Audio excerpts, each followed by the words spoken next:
Great. So welcome everyone to the WHA 78101 webinar. This is a webinar that Global Health Council does every year before WHA, and we are happy to welcome you to this year's WHA webinars. So my name is Eliana Monteforte. I'm the Director for International Advocacy and Engagement at Global Health Council. I'm here with my colleague Ansley Moore, who's the Director for U.S. Advocacy and Engagement at Global Health Council. And we also have GHC intern Marielle Uren, who's joined us today, and she'll be sharing important links in the chat as we go through the presentation, so look out for those. I am just going to start with a few logistics. First, this meeting is being recorded, as you can see. The PowerPoint and the recording are going to be shared after the webinar, and all the links that are going to be shared in the chat are in the PowerPoint. So if you don't catch them in the chat, don't worry, you'll have them all on the PowerPoint after the webinar. We will have time for questions and answers at the end of the presentation. Any questions that you might have, you can raise your hands when we get to the Q&A, and we're happy to give you the mic to ask your questions.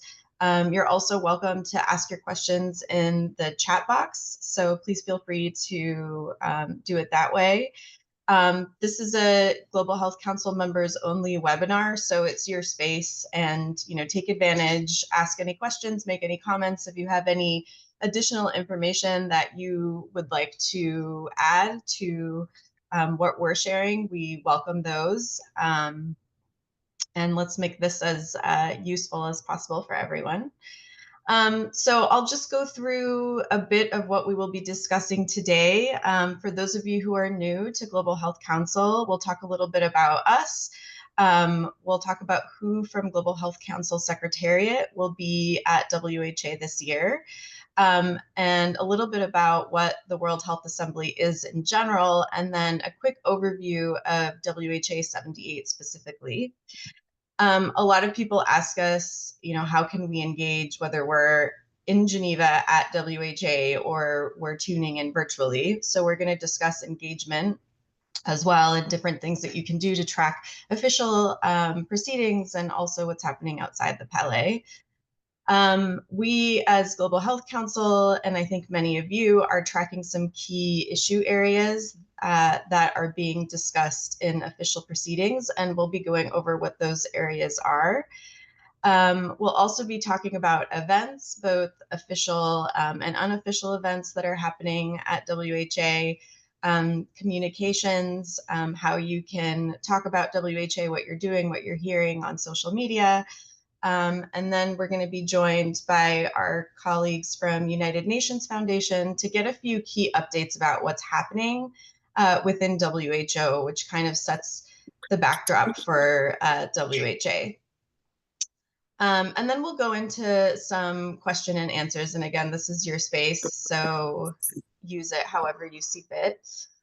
I am now going to hand the mic over to Ansley to get us started with the presentation. So Ansley, over to you. Thanks, Eliana. So great to be here this morning with you all talking about World Health Assembly. It always sneaks up on me every year, even though, it happens every May. But thanks for being here. And yes, thanks, Eliana. I'll talk a little bit about sort of who we are, a bit about what WHA is for those of you who may be new to GHC or just new to engaging at WHA. So as you may know, GHC, or Global Health Council, is the leading member organization, and we're devoted to advancing global health priorities by uniting our members and partners from across the spectrum to focus on different global health priorities. And the way that we do that is mainly through advocacy, access, and amplification. So I hope a lot of you are engaged in our global health working groups that are focused on different thematic areas and engaging in advocacy done through those working groups. We also provide information and access, like we're doing here, about different issues such as WHA to our members mentors and partners, and then also helping to amplify critical messages from both GHC and our members. Next slide, please. So on this slide, it's not our full team here at GHC, but it's the three of us who will be attending World Health Assembly this year in Geneva, and that is Elisha Dunn-Giorgio, our president and CEO, Eliana Monteforte, our director for international advocacy and engagement, who was speaking earlier, and myself, Ansley Moore, director of U.S. advocacy and engagement. Next slide, please. So now that you have a little bit better understanding about who GHC is and who's attending WHA on behalf of GHC, I'm going to tell you a little bit more about what is WHA. And maybe I should start with demystifying one acronym, which is WHA World Health Assembly. So you're going to hear that acronym quite a lot. WHA 78 is happening this year, so that's the 78th World Health Assembly. So you'll probably see that thrown around as well. But the World Health Assembly is the decision-making body of the World Health Organization. It happens annually every May, and it helps to, through its member states, helps to determine the policies of WHO, including appointing the Director General, which won't happen this year, supervising financial policies, reviewing and approving program budgets, and the executive board of the WHO helps to set the agenda for each World Health Assembly every year. And I'm sure that Marielle can drop one of the links in the chat at some point. The agenda is set, and a lot of the documents will become available as we get closer and closer to World Health Assembly. So WHA takes place in Geneva, Switzerland, where the WHO is headquartered. The official proceedings of the World Health Assembly happen in the Palais des Nations. That's my best French accent, and I really apologize for it. It's located near the Place des Nations and the Avenue de la Paix in Geneva, Switzerland. And who gets to engage in WHA? That is member states, so country delegations and non-state actors and official relations with WHO. So that's organizations like GHC that have applied for official status with the World Health Organization and are able to engage in those decision-making bodies like the World Health Assembly. And Marielle, thank you so much for dropping those links in the chat. Next slide, please. So this is just some quick information that will be helpful to you as you sort of orient yourself around World Health Assembly. It's coming up, happy May 1st, in 18 days, starting on May 19th through the 27th. The official proceedings take place in two main sessions every day. There's usually a morning session, there's a break in the middle that usually has some sort of in recent years, thematic strategic conversation about an important topic of the day. So each day there'll be sort of a different conversation. And then in the afternoon, there'll be another session. There are sometimes evening sessions, or in the past have been evening sessions, but due to funding constraints this year, we're not expecting there to be a lot of evening sessions.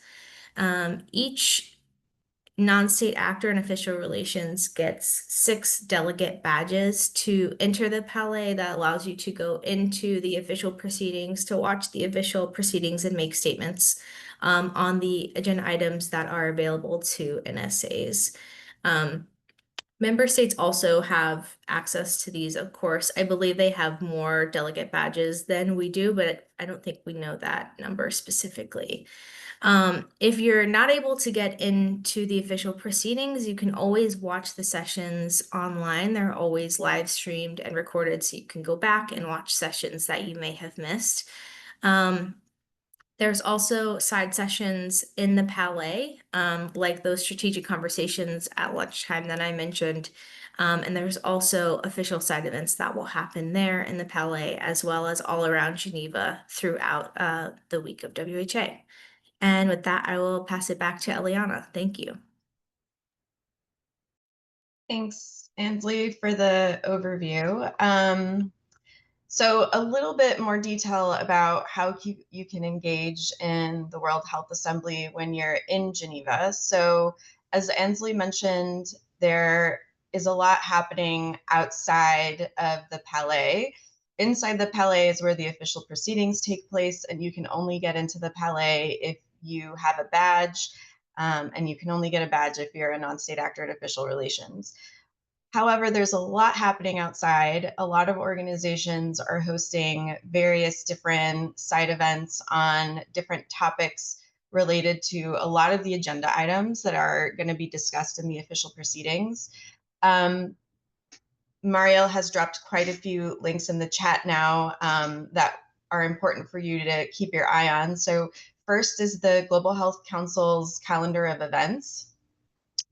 We have asked all GHC members and even non-members to add any events that are happening in Geneva, whether it's in the lead up to the World Health Assembly, during or after, to our calendar of events. And so slowly but surely, you're going to see that continue to populate over the next few weeks. So it's important to keep your eye on that calendar of events to see what's happening outside of the Palais. The civil society engagement mechanism of UHC 2030 is also hosting a networking space in Geneva for civil society.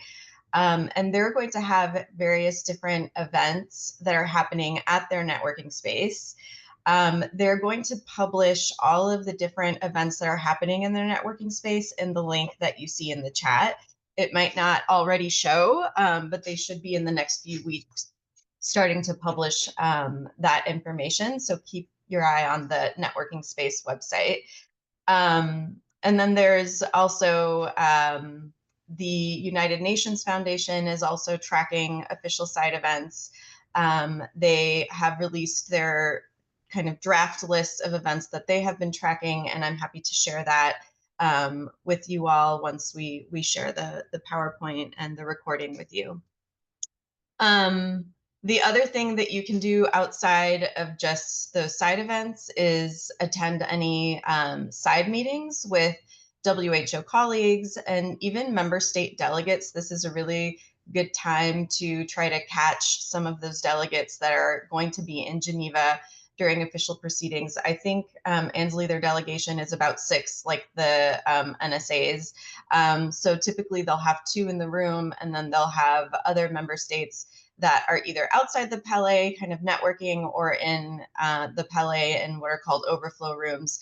So if you are an NSA and you want to meet with member states delegates, you can definitely email them and try to meet them in the Palais if you have access or outside. So it's a really good opportunity to get some one-on-one time. Of course, everyone's trying to meet with various member states, so sometimes it's really hard to get meetings with them. It's a really good idea to try to come together with other colleagues, advocates, organizations, and try to do group meetings with them if you can.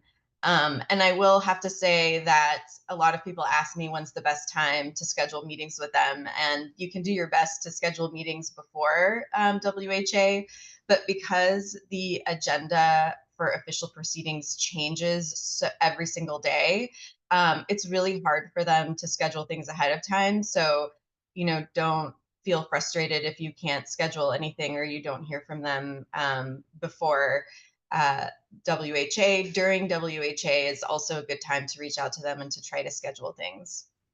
And then you can also, if you have official relations or if you have a badge, inside the Palais, you can monitor all of the official proceedings that are happening, all of the discussions.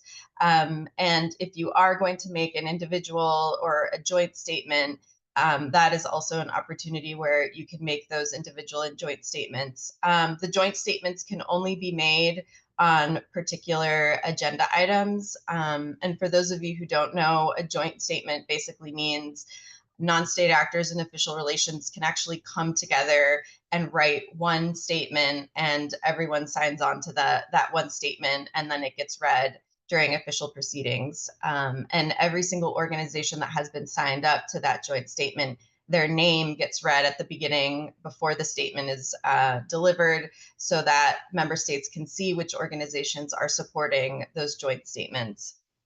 So that can only happen in the Pele. However, there's still a lot that you can do virtually. So one of the things that Global Health Council does, since we're talking about statements, is we do draft both individual and joint statements. This year, we have somewhat of an idea of what we're going to be focusing on, and I'll go over that in another slide. But we always release our draft statements to our Global Health Council members, whether you're going to be in Geneva or not, whether you're an NSA or not. Everybody will have an opportunity to have a look at our individual and or joint statements, and will have an opportunity to contribute to it. So I'm hoping to share those statements with you all next week. And that's a really great way for you to make sure that any kind of language or topic area or advocacy message is included in those statements. And it's a great opportunity for your organization to participate in official proceedings, even when you can't be there or you don't have a badge. I will say that these statements are have very strict word counts, so it's really difficult to get everybody's inputs, but we try to do our best. And you'll see that process if you haven't participated, and you'll see how that process unfolds next week. There's also a lot of opportunities for you to amplify Global Health Council statements and key messages and events on social media. So we will be creating a social media toolkit for WHA 78 specifically, and we'll be sharing that with you all. I'll go over that in another slide as well. But that's a great way for you to really shine a light on WHA and specifically what GHC is doing and tracking online, and even your own events and your own advocacy. You can also track all of the official proceedings via a live stream. So if there is a particular agenda item that you want to drop in on and listen to what member states are discussing, there is a live stream, and we can definitely include links to that so that you know where to go. And you can listen to the live stream. If you miss the live stream because you're in a different time zone, not to worry, everything is recorded and available on their WHA 78 website. So you can always go back and listen to the official proceedings if needed. I should also say that Global Health Council will be releasing a summary of WHA 78 once it's ended. So that's another great way for you to just get a quick look at what happened, what decisions were made, and kind of what the implications of those are moving forward for us in the global health space. So as I mentioned, follow the proceedings and outcomes on our pre and post WHA updates. And then you can attend the virtual site events. So as I said, there will be our calendar of events that's going to continue to get populated online. Many of those events are hybrid. And you'll be able to see that in the invitation. It'll say whether it's just in person or hybrid. So if you're not in Geneva, but you want to participate in some of those events outside of the Palais, you most definitely can do that if it's hybrid, and you'll get all of the information either through our calendar or through any of these other links that we've sent. The last thing I wanted to say is this year is the first year, I think, since COVID that they are going to have official site events. So official site events are sponsored by member states, but they are done in collaboration with non-state actors in official relations or with other groups to be able to attend those official site events. And I know Marielle just put a link to all of the official site events that are happening. You have to have access to the Palais. So if you don't have a badge, unfortunately, you won't be able to attend those site events. But if you do manage to get a badge, please take a look at that list of official site events.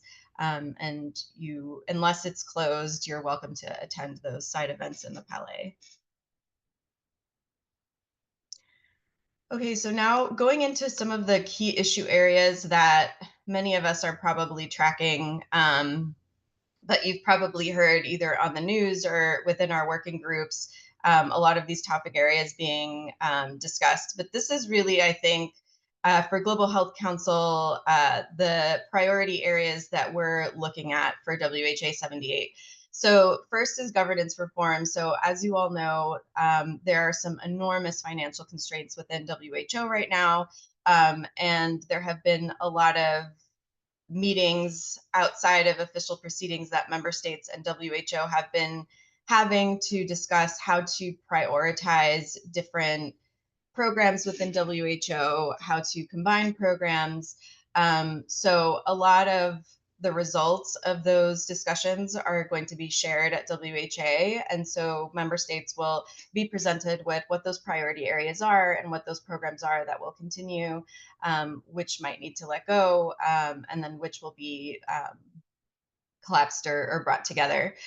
They're also going to be discussing the proposed program budget for 2026-2027. That's another really important topic area that was discussed at the executive board meeting prior in February. That happens prior to WHA, and it sets the agenda for WHA. And obviously, it's going to be interesting to see what the target program budget for next year is going to be, considering all of the financial constraints that WHO is experiencing. As many of you all know, in September at the United Nations General Assembly, there is going to be a high-level meeting on non-communicable diseases and mental health. It's going to be the fourth high-level meeting on NCDs and mental health.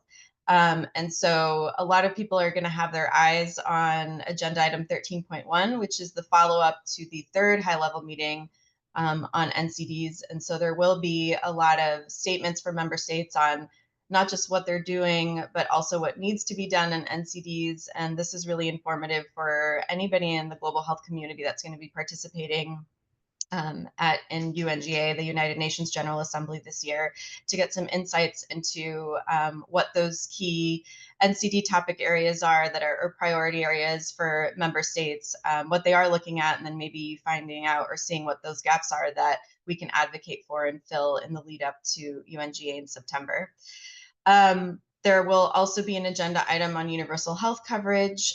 You'll see in this slide where GHC will either be joining a constituency statement or leading a constituency or joint statement. For universal health coverage, this is actually really important this year because the government of Nigeria, along with other member states, have proposed a health financing resolution under this agenda item. It's the first time that there's a health financing resolution, I think, in over a decade. So a really important topic area that's going to be discussed and decided on, among some other topic areas. And then, of course, there's the Intergovernmental Negotiating Body, which drafted the pandemic treaty as we all know it.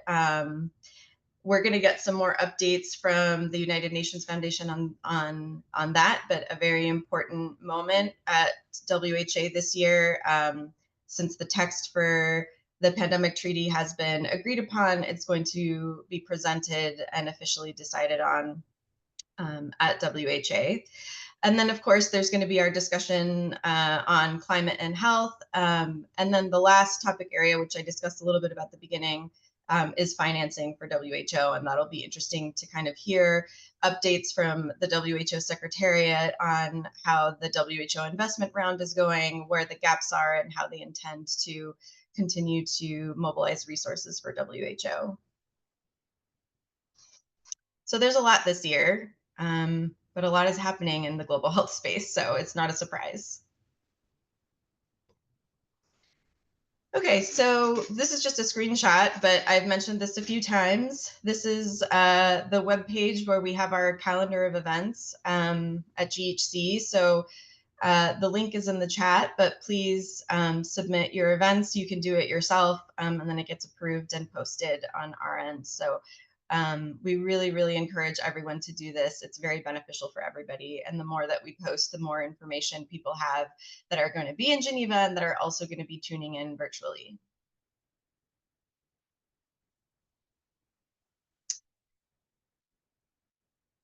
Okay, so GHC will be sharing a social media content and key messages in the days leading during and following WHA. So I mentioned that.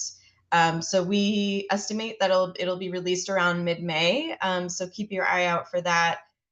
We usually do a pre-WHA email for our members with, again, some of the information that we've presented today, but any new information that we might receive. And at that point, we should have our social media toolkit. So we will include it in that pre-WHA email. And these are just some reminders of some hashtags you can use in your social media communications. So I'm going to stop here and see if Molly and or Camden are online. And I don't see them. I think they said that they might be a little bit late. We wanted to give some more detailed information on the restructuring that's happening at WHO and some of the priority setting, and then some more information on the INB results and next steps. I'm thinking let's give them some more time and start going into the question and answer. If they're not able to join, I can provide some updates to you all at the end, but I do see some questions already in the chat. And Ansley, if you want to help answer any questions, please feel free. If anybody has any questions, now's a good time to raise your hand. Otherwise, I'm going to be going through the chat to see what questions people have. Eliana, one question is about the badge lottery. Oh, yes. And if we've announced who has the badges. So we typically don't make a big announcement, but we did do a lottery. So as you all know, we had 6 badges as an NSA in official relations with WHO.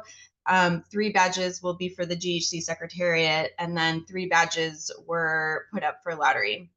So we did complete the lottery, and the 3 organizations that were selected through a random number I don't know what it's called, but Mariel did it. So it was University of Southern California is getting a badge, United for Global Mental Health is getting a badge, and then also the NCDI Poverty Network. When we share our pre-WHA email, I'm happy to put the names of the specific people from those organizations that will be joining, as well as obviously the GHC Secretariat that will be there. So you'll know who those are, and you're welcome to get in touch with me or any of them about WHA. It was a very competitive raffle, I should say. There were probably over, I think 19 or 20, I don't know, Marielle, you know, but I think that there were over like 20 different submissions for only 3 badges. So there were 22. 22, great. And it was just a random number generator that selected the 3 organizations. So where does the health workforce revolution fit into the key issue areas? So I think that the health workforce resolution is agenda item 13.7. It is definitely one that I will be looking at and tracking, because it was enormously like popular and discussed at the executive board meeting. Obviously important for us as well.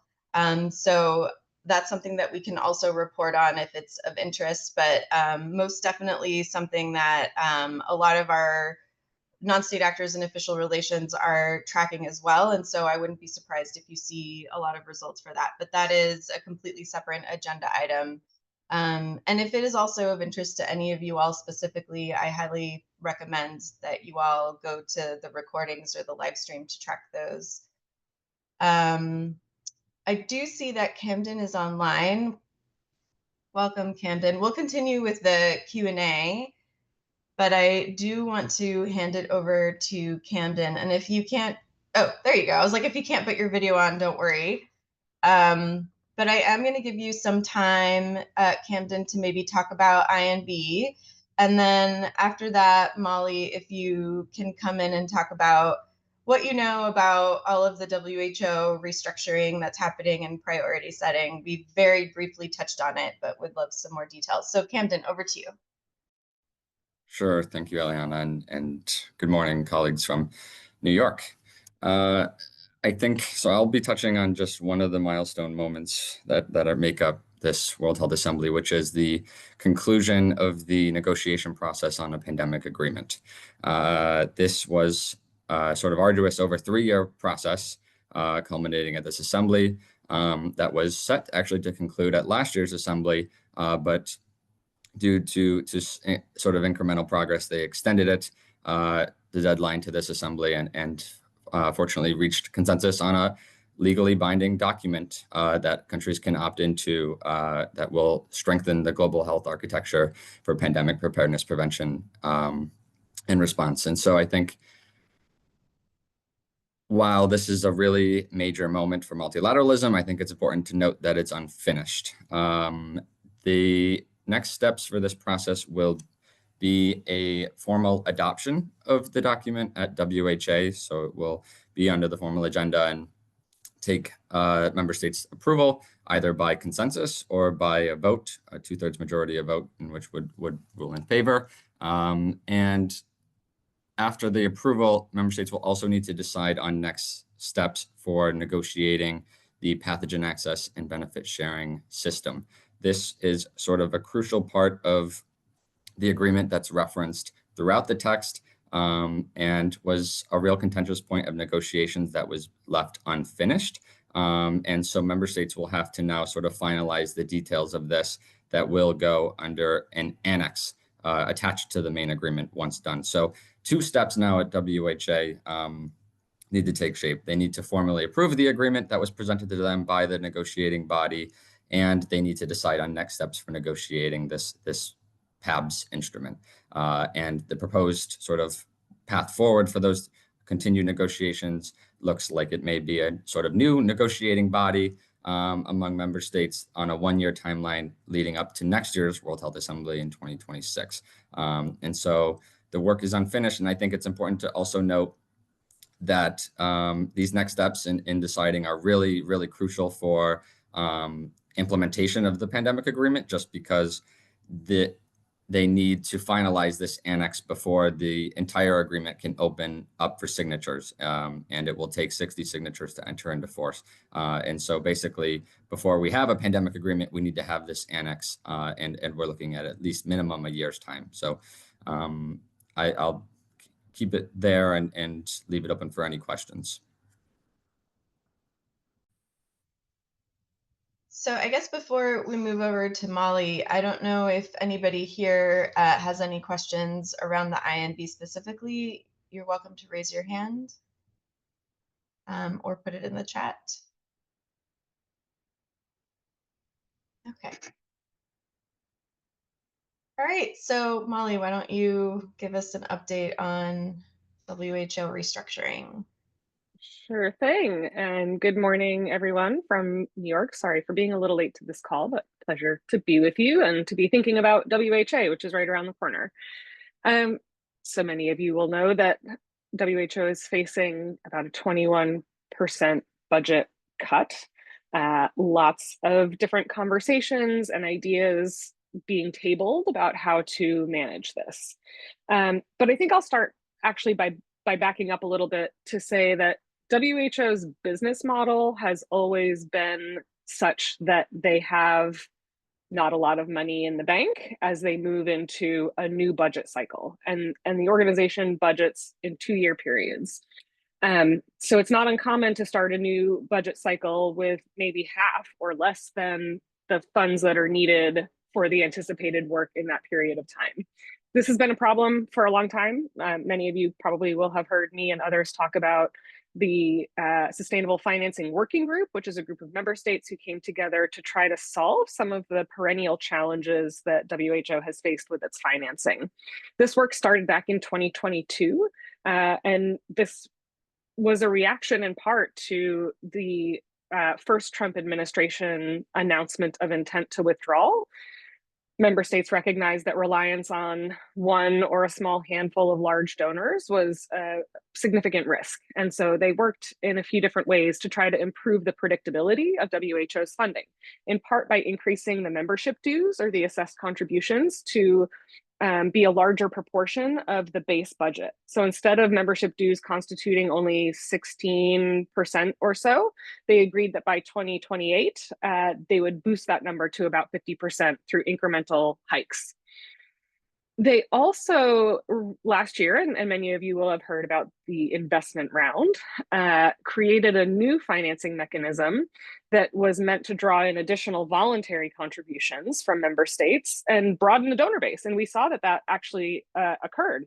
Many low and middle income countries contributed what was, modest sums of money, but did show their commitment to the organization by offering voluntary sums of money. So WHO is actually going into this next budget period with more money in the bank than they typically would at this time in the cycle, which is really interesting. But we know, of course, the January announcement of this administration to withdraw from WHO over the next year, because that won't become official until January 2026, is a huge problem for WHO's budget. The organization just in 2025 alone is facing a $600 million budget deficit, which is in part related to the fact that funds from under the Biden administration in 2024 never landed at WHO. We don't expect that the Trump administration will release funds in 2025, and that makes this budget crisis very real in this year, while also really altering the forecast of funding in the years ahead. Alongside other donor countries stepping back their ODA commitments over from now until the end of 2027, WHO is looking at a $2.5 billion deficit. Really significant, right? So as you might imagine, like any organization would do, they have instituted cost-cutting measures that include reduced travel, there's a hiring freeze, capital equipment can't be purchased, many kind of immediate measures have been taken, but there is a more sustained process underway to restructure the organization more generally. This is being led by several members of Tedros's leadership team, led by Dr. Mike Ryan, in partnership with Jeremy Farrar, who is the chief scientist, and 3 of the regional directors. There has been a plan that's been proposed to member states that happened last week, and it's not clear what parts of that plan will actually come to fruition when the time comes. Some of the ideas that have been put forward is reducing senior leadership, including director and senior director level staff quite significantly, which would release quite a lot of funds. That will also entail merging divisions. There's been a proposal to merge 10 divisions into 5 divisions. There are other ideas being floated that will help move program activities out of Geneva, which is a very expensive city to operate from, to regional offices. So for example, the traditional medicine work that India has been such a strong champion of could be relocated to the Delhi office, which is the Southeast Asia regional hub. Similarly, it's been floated that work around polio could be relocated to the EMRO office in Cairo. So different ideas to, over a longer period of time, kind of mitigate costs. Ultimately, thinking about the process, I'm going to be totally honest, I don't know how member states will make a decision around this. There is a distinct possibility that a smaller group of member states that compose the Program Budget and Advisory Committee, which meets before the Assembly, will review the options and make a recommendation that the Assembly, the full group of member states would then adopt. When this agenda item comes up, agenda items around the budget, we will certainly get a lot more insight in how member states are thinking about the proposed plan. But you all can imagine these countries have been advocating for policy priorities for years. And so the idea of kind of parting with them, seeing them either evaporate or be collapsed into other issue areas, I can't imagine that it's not going to be a debate, right? The funding crisis is real, but what gets prioritized in the end is a political process like anything else that happens at WHO, where member states have different views and values, and they push for those. So I'm sure that the debate is very active behind closed doors and in bilateral discussions, regional discussions, and it will start to come to the surface as we get closer to WHA. I could say a lot more about it, but I think that's kind of the picture of where we are, and I hope it's helpful and happy to answer any questions. Yeah, that's incredibly helpful. Thank you, Molly. Any questions, please raise your hands or put them in the chat. What some of the details that I heard in terms of the new organogram that they are proposing is reducing the number of assistant director generals from like 11 to 6, the number of directors from 70 to 35. And it sounds like they're going to have to be laying off, thousands of staff, both at the country and regional levels, as well as in headquarters. So there's going to be some really drastic changes, and it sounds like it's going to happen through summer. So I think we're going to not know what WHO looks like probably until the end of summer. We'll get a better idea of which programs stay, which programs merge, and who's leading those. Layla has a question, so feel free to unmute. Hi, everyone. I'm Layla with Women in Global Health.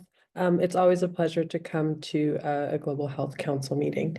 And Molly, I have I guess a predictive question for you in the group, 2 questions.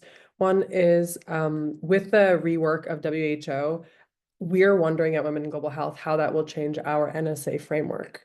And if at all that would happen. And it's kind of weird that, everything's happening so quickly, but if we don't know what's happening at WHA, we're all allocating resources to certain levels of advocacy, which we don't know what will be happening within our own NSA framework in relationship with the WHO coming into WHA. So that's one thing that's concerning, and no information has been released on that from my understanding.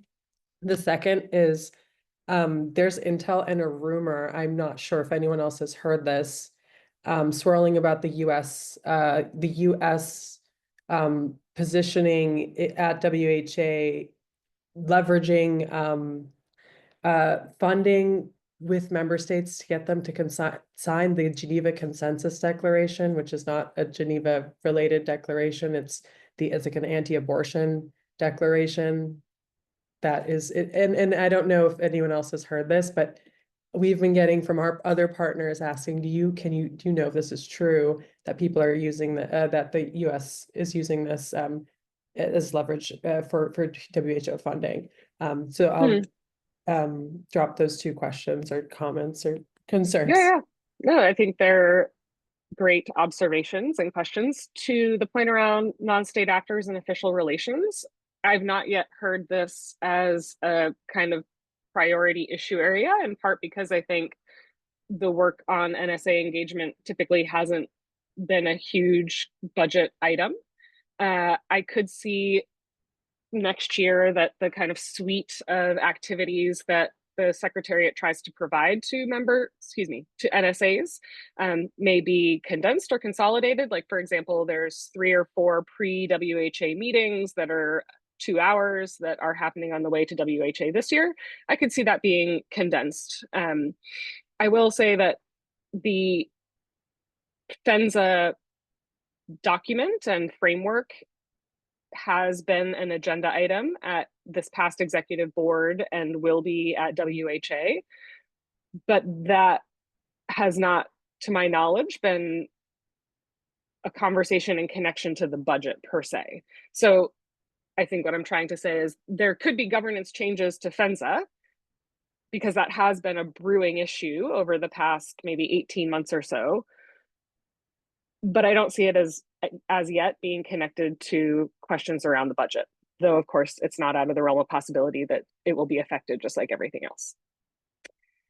To the Geneva Consensus Declaration point, I think it's really helpful to hear that. We know that the US was active and hosted a side event on the declaration on the margins of CSW in New York, which appeared to be an active coalition building effort.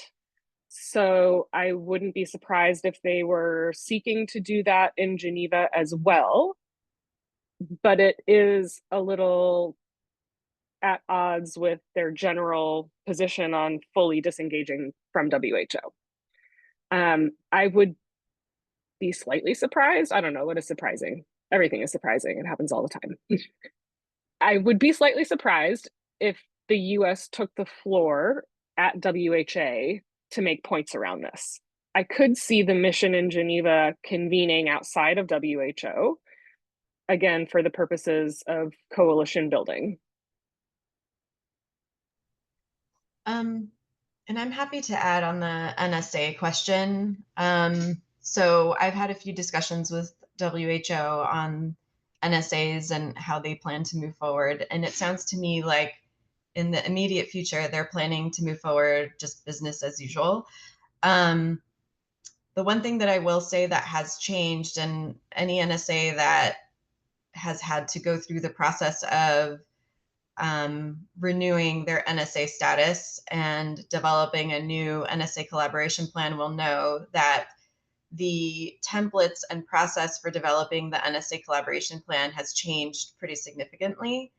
They now require when you develop your NSA collaboration plan with your WHO focal point, NSAs are actually required to determine how much of their own funding they will be able to allocate to complete their NSA activities. So it makes it really clear in the NSA collaboration plan that the financing and the resources for any NSA activity with WHO is essentially on the NSA. So with that, I don't, because of that, I don't think that that is going to be an issue.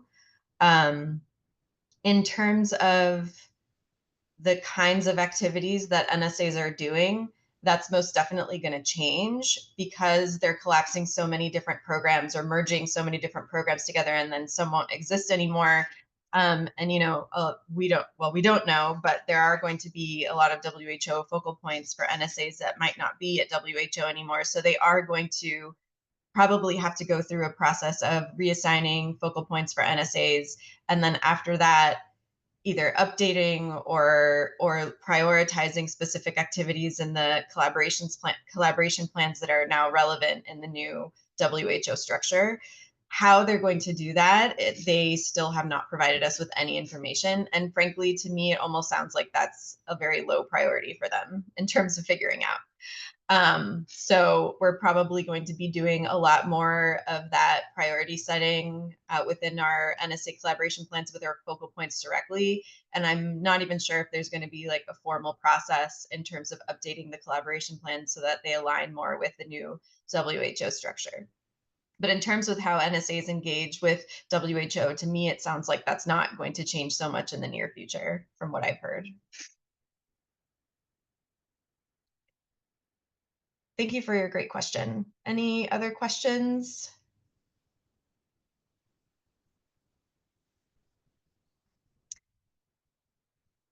Okay, well, with that, I really just wanted to thank everybody who participated, but especially Ansley, Molly, and Camden for joining us, helping us present, and giving us some important information. I know there's a lot of information floating out there, and it can be really confusing. So great to have you all help us look at that and summarize what's going on. I'd also like to thank Marielle, our intern, who's always so helpful in putting these webinars together and providing you all with all the links and necessary information that you need. Again, we will be sharing the recording, the PowerPoints, all the links shortly after this webinar. And with that, I will say goodbye.